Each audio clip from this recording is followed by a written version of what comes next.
we'll start with Wall Street Journal over there. I wonder if you are in favor of another NATO-Russia Council meeting before Warsaw, and whether you think the foreign ministers will make a decision on such a meeting in the coming days. Our relationship with Russia will be one of the issues we will address at the Foreign Ministerial meeting. And what I will do is that I will report back, update the ministers on the outcome of the meeting of the NATO-Russia Council we just convened a couple of weeks ago. And the reason why I will do that is that it was actually the foreign ministers in the last meeting that decided that we should take the initiative to convene the NATO-Russia Council based on the idea that our approach to Russia is based on this dual track of strength, deterrence, and dialogue. And I will report back on the meeting we had, telling them that, of course, we didn't solve all the problems, all the outstanding or different challenges in the relationship between NATO and Russia. But we had a useful meeting. We addressed issues like Ukraine, military activity, transparency, risk reductions, and also Afghanistan. And we did that in a frank and open way, and I think the meeting was useful.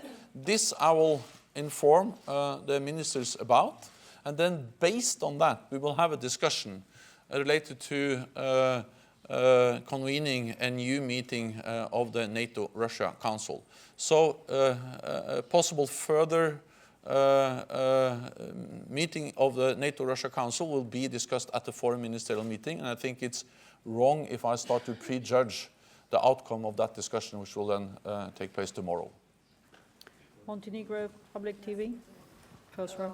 You already said that NATO member states tomorrow will sign the protocol of Montenegro's accession. So what's your message to Montenegrin people the day before the signing? And do you think that is also a historic day for the alliance? It is an historic day for the alliance, for Montenegro, and for the stability of the Western Balkans. Because Montenegro, the enlargement of NATO with Montenegro confirms that NATO's door is open, and it's one new step in a very successful policy of enlargement of both NATO and the European Union. And the enlargement of NATO over many years have contributed to stability, to peace and security in Europe. And now Montenegro is going to be part of that. Of course, this has to be ratified by all 28 allied parliaments, or parliaments in the 28 allied countries. But there is a strong support, and we signed the accession protocol tomorrow. And from tomorrow, Montenegro will participate in all NATO meetings as an observer. So it is an historic date, both for Montenegro and for NATO. Okay, Reuters over there. Thanks, Robin Emmett. Reuters. Secretary General, could you give us an update on your thinking about Libya? Is there any consensus on doing defense capacity building in Libya itself? Do you think that will be discussed on Thursday or Friday? And also, when it comes to working more with the EU, Libya seems like the sort of natural theatre for that. Can you give us any update on beyond what you said in your trip to Washington? Thank you. We will discuss what NATO can do to support the new government in Libya, the government of national accord. And NATO has a very clear mandate from our heads of state and government that we should stand ready to support the new government of national accord in Libya, if so requested. And we will discuss how we can do that at the Foreign Ministerial meeting. We are not addressing any potential combat operation or some military intervention, What we are addressing and what we are going to discuss at the Foreign Ministerial meeting is the potential or possible assistance and help when it comes to, for instance, institution building. Because to have strong defense institutions, structures, plans, security strategies are of great importance.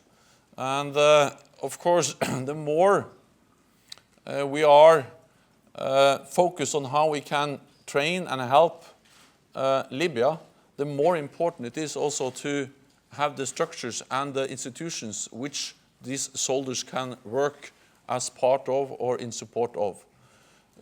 So we will look into that. I spoke recently with the Libyan Prime Minister, and he is very much aware of the mandate we have in NATO to provide support, and we will continue to discuss both among 28 allies, but also with Libya, how we can help them.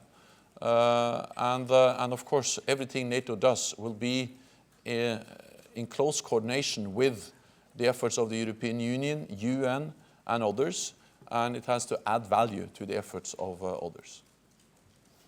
Commerçant, second row here. Secretary General, one more question about Montenegro. What's your point of view? Does the government of Montenegro, should it organize the referendum on this topic, or the decision of the government of the parliament is enough? And second question, Russian authorities have already mentioned that they are really worried about this enlargement and can take some response measures, for example, economical measures. Have you discussed this topic with your Montenegrin colleagues, and are they worried about that? Thank you.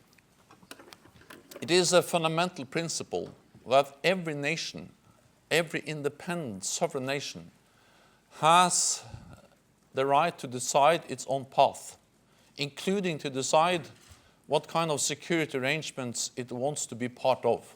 And Montenegro has decided as an independent sovereign nation that they want to be part of NATO. And 28 NATO allies have decided that they welcome NATO, welcome Montenegro into NATO.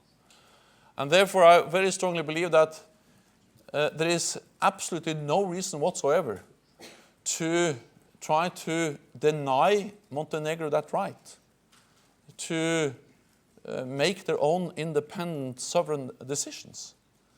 And therefore, any sanctions or reactions from Russia will be absolutely unjustified, because it's about respecting the sovereign decision of a sovereign nation, Montenegro, to decide on its own path. And that should be respected by everyone. Then on how Montenegro should make the decision, well, that's up to Montenegro to decide, because Montenegro is an independent, sovereign, democratic state. So whether they make that decision by decisions in democratic elected parliament or in other ways, that's up to them to decide, as long as this is a democratic decision, and that's what's going to take place in Montenegro. DPA, over there. Thanks. Secretary General, Montenegro is going to join NATO. What's about Macedonia? When it comes to the former Yugoslav Republic of Macedonia, we are following the developments there very closely. And I would like to express concern about what we see related to the political situation. And it is important that the minimum condition for normal political democratic life is in place. And we have seen with the enlargement of the invitation of Montenegro to join the alliance that the door of NATO is still open. But it is crucial that if we are going to move further with FYROM, then we have to both solve the problems related to the name, but also we have to make sure that minimum conditions are put in place for credible elections. And it is also crucial that the country's leaders address persisting rule of law problems, including revoking the recent presidential pardons, supporting the work of the special prosecutor. So there are reasons to be concerned, and we are following the developments in the former Yugoslav Republic of Macedonia very closely. NTV. Yes, Secretary General. Solomon from NTV. The security situation in the border between Turkey and Syria is really bad, and there is more and more attacks from ISIL and others, terrorist organizations towards Turkey. Last December, allies have decided to reinforce the security of Turkey and assist. A bunch of decisions has been taken, but there are still shortcomings on that. So to that end, will you discuss this situation and call the allies who have pledged some help to Turkey to reinforce the security? And what is your view about the situation of that? What would be the message of NATO and the allies to the population on site? Thank you. The situation along the border between Turkey and Syria will be discussed. And of course we are concerned because we have seen several attacks and we have seen also a high number of civilian casualties, innocent people being killed. And therefore this is of great concern for all of us, and NATO stands in solidarity with Turkey. And I discussed this difficult and tense situation along the Syrian-Turkish border when I recently visited Ankara and met with the Prime Minister, the President, and several other political leaders. So this is high on our agenda. Underlining the importance of that NATO continues to implement assurance measures for Turkey. We have deployed and decided also to maintain the deployment of Spanish Patriot batteries. We have the AWACS flying surveillance over Turkey, and we have also increased the number of port visits, port calls of naval ships or ships from NATO allied countries.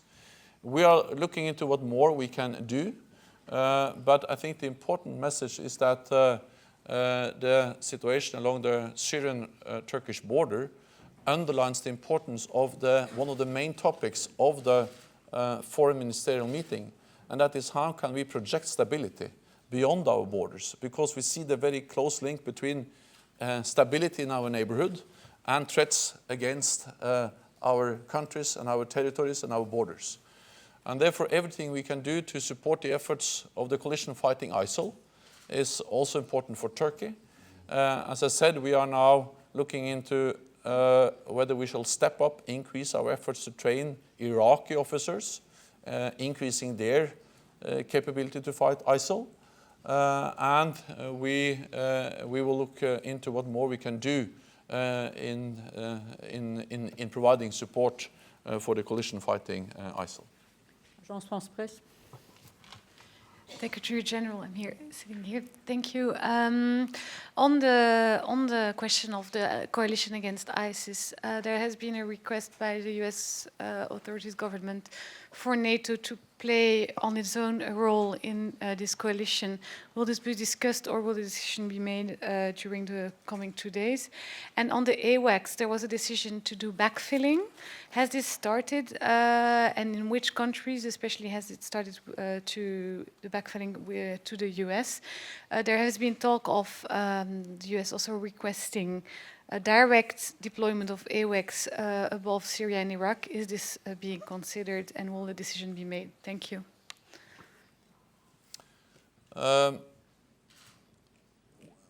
As I said, one of the main topics of the Foreign Ministerial meeting, and also one of the main topics of the upcoming summit in July, will be what we call projecting stability beyond our borders. And that is very much about the fight against ISIL.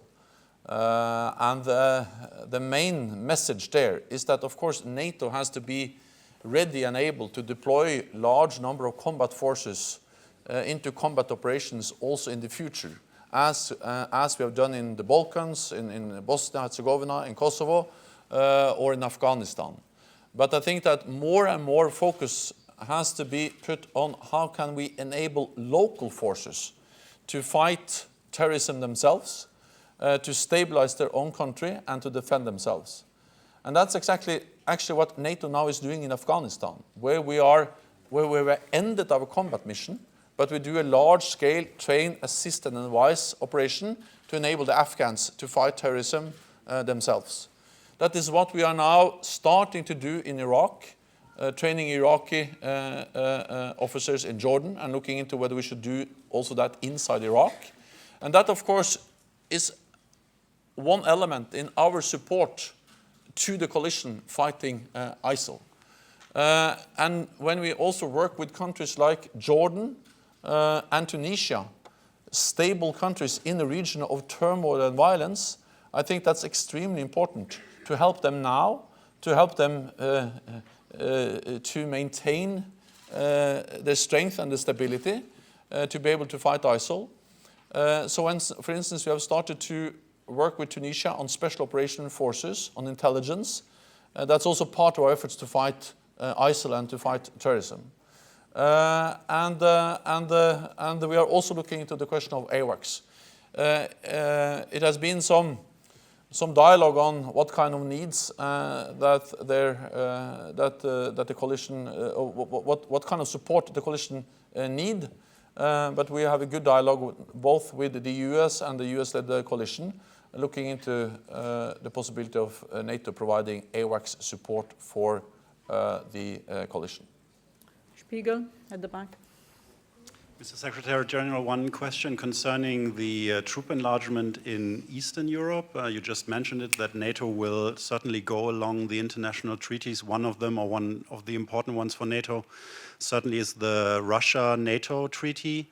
So Poland repeatedly, I think the last time over the weekend, mentioned that from the Polish point of view, this treaty is no longer valid because it has been done before the aggression on Crimea and so on. How does NATO deal, let's say, with these different views if the NATO-Russia treaty is still valid or not? We have decided to increase our military presence in the eastern part of the alliance. That decision has already been taken. What we are discussing now is the scale and the scope of that increased military presence in the eastern part of the alliance. We have received advice from our strategic commanders recommending, advising us to have battalions in different countries in the eastern part of the alliance. We have not made any final decisions. We are now looking into those concrete proposals, and we will make the final decisions at the summit in July. But we will increase our military presence in the eastern part of the alliance because that's already decided. We are discussing how that is going to happen. Second, everything we do is defensive, it is proportionate, and it's fully in line with our international obligations, including the NATO-Russia Founding Act. And I think it is important to remember that when the NATO-Russia Founding Act refers to substantial combat forces, what we are looking into is far below any reasonable definition of substantial combat forces. So even some increased presence of NATO forces in the eastern part of the alliance will be fully in line with our international obligations, including the NATO-Russia Founding Act. And the NATO-Russia Founding Act is something which we then will also not violate, but act in line with. Yeah. Rita at the back.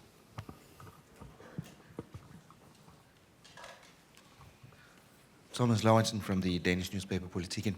On the same subject of enhanced presence in Eastern Europe, could you tell us a little bit more about what are the options on the table now? I've seen you quoted earlier this month talking about 4 battalions.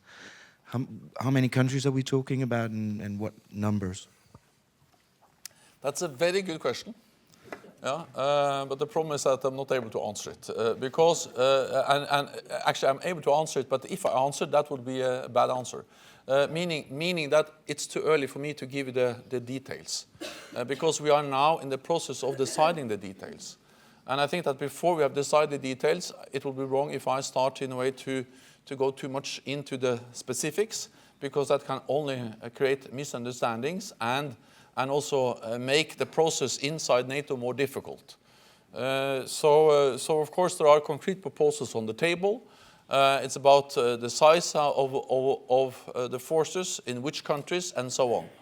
And they are on the table, they are discussed now.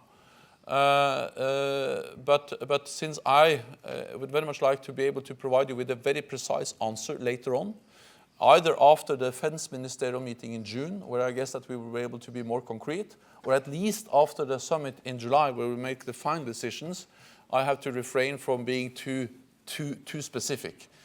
But what I can confirm is that what we are discussing is the proposal from the strategic commanders to have a battalion-sized multinational force in some of the Eastern allied countries.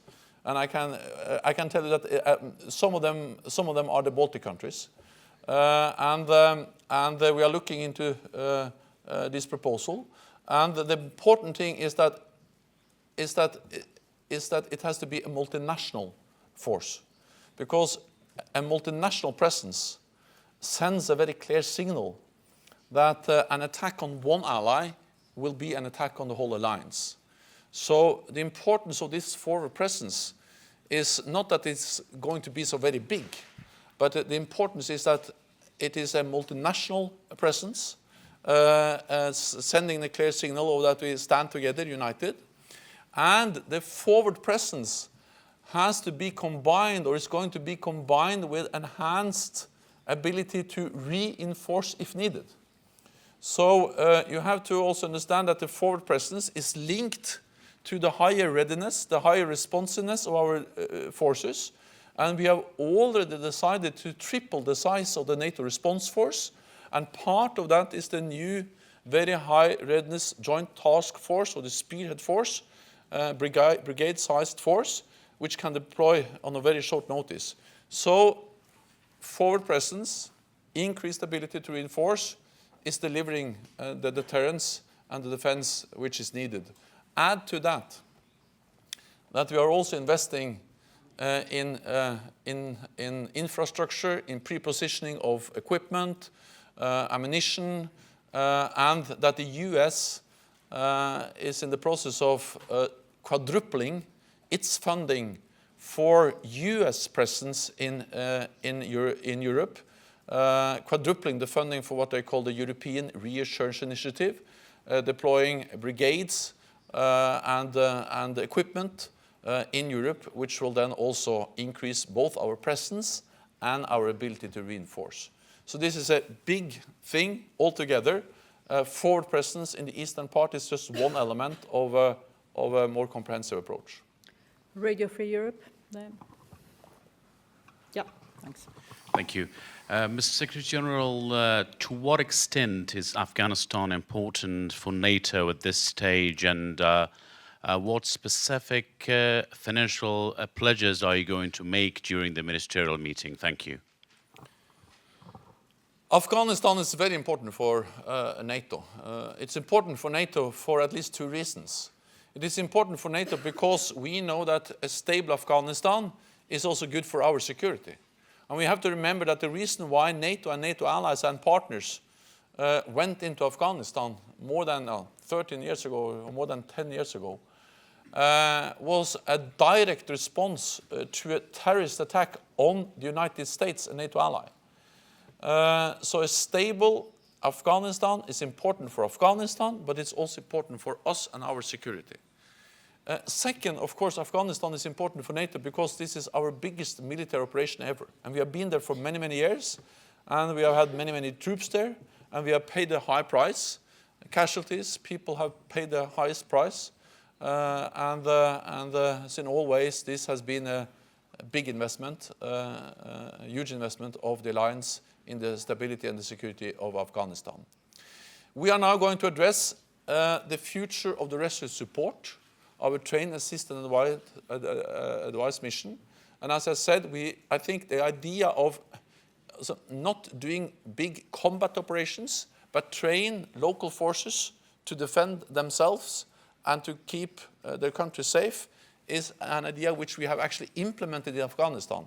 Because we have ended the combat operation, we do train, assist and advise, enabling an Afghan national security forces of 350,000 soldiers and police to take full responsibility for the security of their own country. I think that's a very good and sustainable approach. We will decide on later on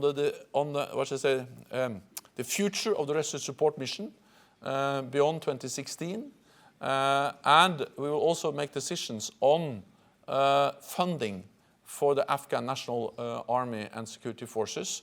And I think that the importance of that NATO and NATO allies provide funding is extremely important, and we will continue to do so. NPR. Hi, thank you. Terry Schultz with NPR and CBS. In the last week, you have upgraded the missile defense capabilities in Romania and Poland, which naturally provoked a response from Moscow, including the renewed threat to possibly station nuclear warheads in Kaliningrad.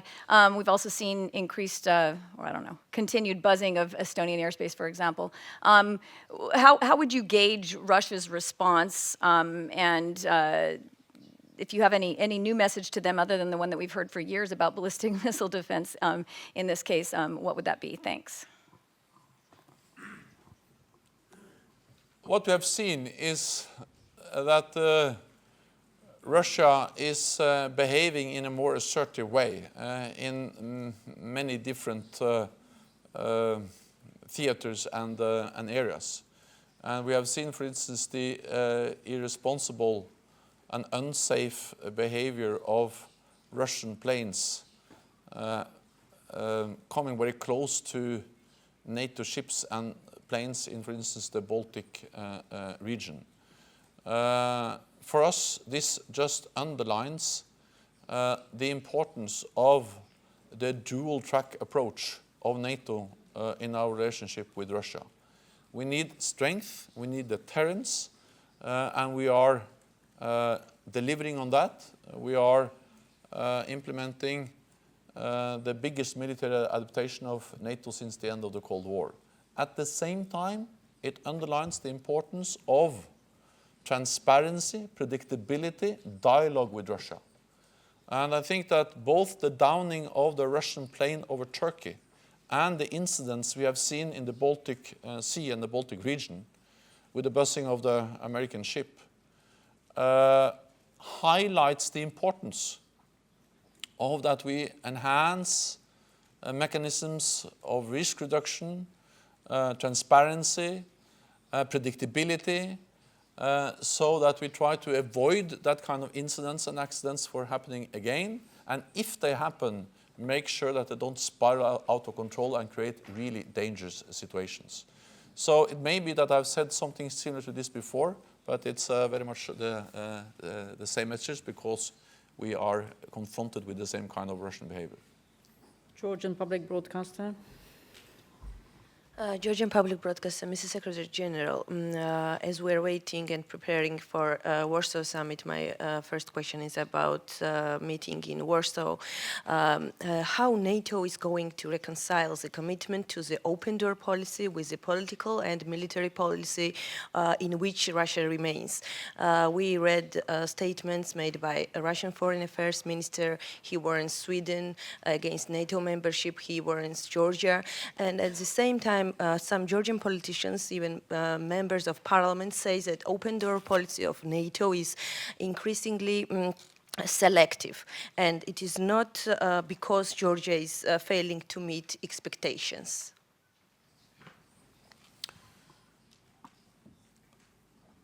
The signing of the accession treaty for Montenegro tomorrow shows that NATO's door remains open. And we continue to work with Georgia, another aspirant country. And I strongly believe that the summit of NATO in July will recognize the progress Georgia is making and will reiterate our strong commitment to both provide strong political support to Georgia, but also to provide practical support for Georgia. Working with Georgia to implement reforms, build institutions, and to enhance Georgia's ability to modernize its armed forces. I participated in the inauguration ceremony of the Joint Training Center in Georgia some months ago, and I have addressed several times with NATO allies the importance of that NATO allies provide practical support assistance to Georgia. So we will continue to work with Georgia. We will continue to defend Georgia's rights to make its own decisions, and we will continue to work on reforms and help Georgia moving towards NATO membership. Norwegian media, lady on the second row. Carlson, hello. Is it correct summing up that now NATO is intensifying the effort to prevent and to fight terrorism, the threat from the south, compared to, for instance, some time ago, and that the threat from the south will take a larger part of the NATO's whole engagement in the year to come? Our challenge is that we have to do two things at the same time. We have to be present in Europe, provide collective defense, deterrence in Europe. At the same time, we have to address the turmoil, the instability, and the threats stemming from the south, from ISIL, from terrorist organizations. And this is actually the first time in NATO's history that we have to be so focused on both those tasks at the same time. And that's also the reason why we are now implementing the biggest adaptation of NATO since the end of the Cold War, and the reason why we are both reinforcing our collective defense in Europe, with more presence in the eastern part of Europe, with more readiness and preparedness of our forces, and with more US presence. As I said, quadrupling of the US funding for troops, for equipment, for training, for exercises in Europe of US forces is a very strong signal, and I welcome that. So we are doing a lot on collective defense in Europe. At the same time, we are stepping up our efforts to fight ISIL and terrorism, partly by continuing our operations in Afghanistan. Because even if Afghanistan is not always directly linked to ISIL, we have to remember that the reason why we are in Afghanistan is to fight terrorism. Different kind of terrorist organizations, including also some affiliated with ISIL. And then, as I've mentioned several times, we are stepping up our efforts to help Iraq. We are looking into what more we can do for direct support to the coalition, also with AWACS capabilities. And we are working with several countries in the region, like Tunisia and Jordan, to help them defend themselves and to remain stable countries in the region of a lot of instability. So yes, we are stepping up our efforts to fight terrorism, but that's not something we are doing on the expense of our efforts addressing the challenges in Europe. We have to do both, or collective defense in Europe, we have to do both at the same time.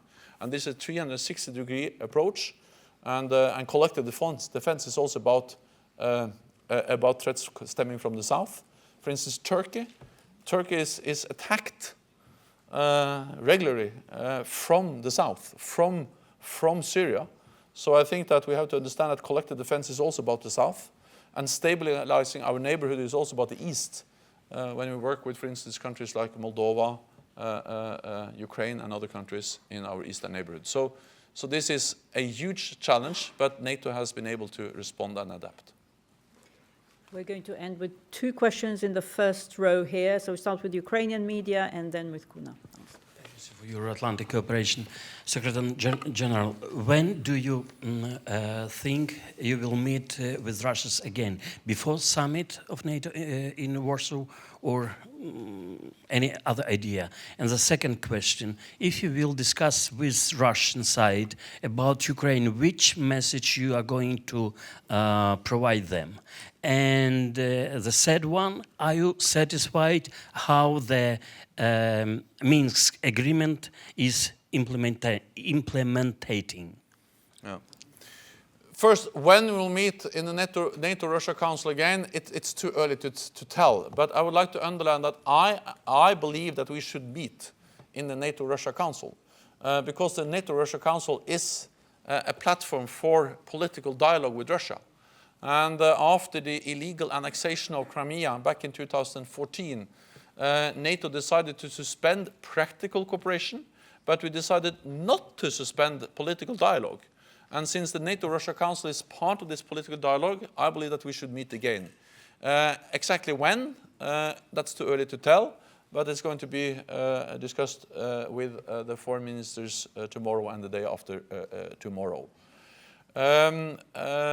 Second, and let me add that dialogue is important, but dialogue, transparency, channels for political communication is even more important when tensions are high and when times are difficult as they are now. So I think that the need for political engagement with Russia is even bigger now than it was a couple of years ago, because now we really face some challenges and some difficulties in our relationship with Russia. Second, the message. Well, it depends, of course, on the different issues we discuss. But on Ukraine, the message is very clear, that Russia should respect international law, not violate the territorial integrity and the sovereignty of an independent country, Ukraine. And of course, that also Russia should use all its influence and make sure that the Minsk agreements are fully respected and implemented. You asked me about the Minsk agreements. Then I have to tell you that, of course, I'm concerned. Because after a period last year, the beginning of this year, where we saw a lull in the fighting, or at least that the ceasefire was mostly respected, we have seen gradually an increase in the numbers of violations of the ceasefire. And that is undermining the whole Minsk agreement, because the Minsk agreement is based on the ceasefire. So my message is that the ceasefire has to be respected, heavy weapons have to be withdrawn, and the international observers have to have full access to the area so they can make sure that the Minsk agreements are fully implemented. Very final question to Kuna. Kuwait News Agency, Kuna. Sir, will there be any discussions in the meeting on cooperation with the Gulf countries in the fight against IS? And secondly, will there be a discussion on Syria and how to bring a rapid democratic transition in the country? Thank you. It will be a discussion as part of our discussion on projecting stability, how we can work even closer with our partners in the Gulf region. And I recently visited Kuwait and other countries in the Gulf region. And it was a very strong message in all my talks with different interlocutors that we need to step up the cooperation between NATO and the Gulf countries, including the GCC or the Gulf Cooperation Council.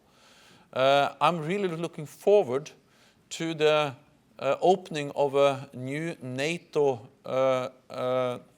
regional training center in Kuwait. And I visited the site for this new facility. It's a big building where we're going to have different kinds of training, capacity building activities for the region located in Kuwait. And I think that's just one example of how we are increasing our cooperation with the Gulf countries. On Syria, I think that I have answered questions related to how we will support the efforts of the coalition fighting ISIL, and that's of course related to Syria. It's on the border to a NATO ally, Turkey. and we support Turkey. We provide assurance measures for Turkey. And let me add that in addition to the deployment of NATO batteries, Patriot batteries, port visits of NATO ships, and the AWACS flying over Turkey, I think it's important also to add that several NATO allies, at least some NATO allies, also provide assurance measures for Turkey on the bilateral basis. So there is a lot of NATO presence in Turkey, and Turkey also provide infrastructure for both the assurance measures, but also for the fight against ISIL, with, for instance, the Incirlik air base. So this is a very joint effort of NATO, NATO allies, and Turkey in the fight against ISIL, and also providing the necessary assurance measures for Turkey all at the same time. But the important message on Syria is that there is no way to peace and stability in Syria without a negotiated agreement. So therefore I fully support, even if it's hard, even if it's difficult, even if there has been many setbacks and disappointments, no other alternative than to support the efforts to find a peaceful negotiated solution. And I support the efforts by all those that meet in Vienna and Geneva to try to find a political solution to the conflict in Syria. Thank you very much. That's all we have time for today. But of course, there will be ample opportunities for those who weren't able to ask their questions today, tomorrow and the day after. Many thanks. Thank you.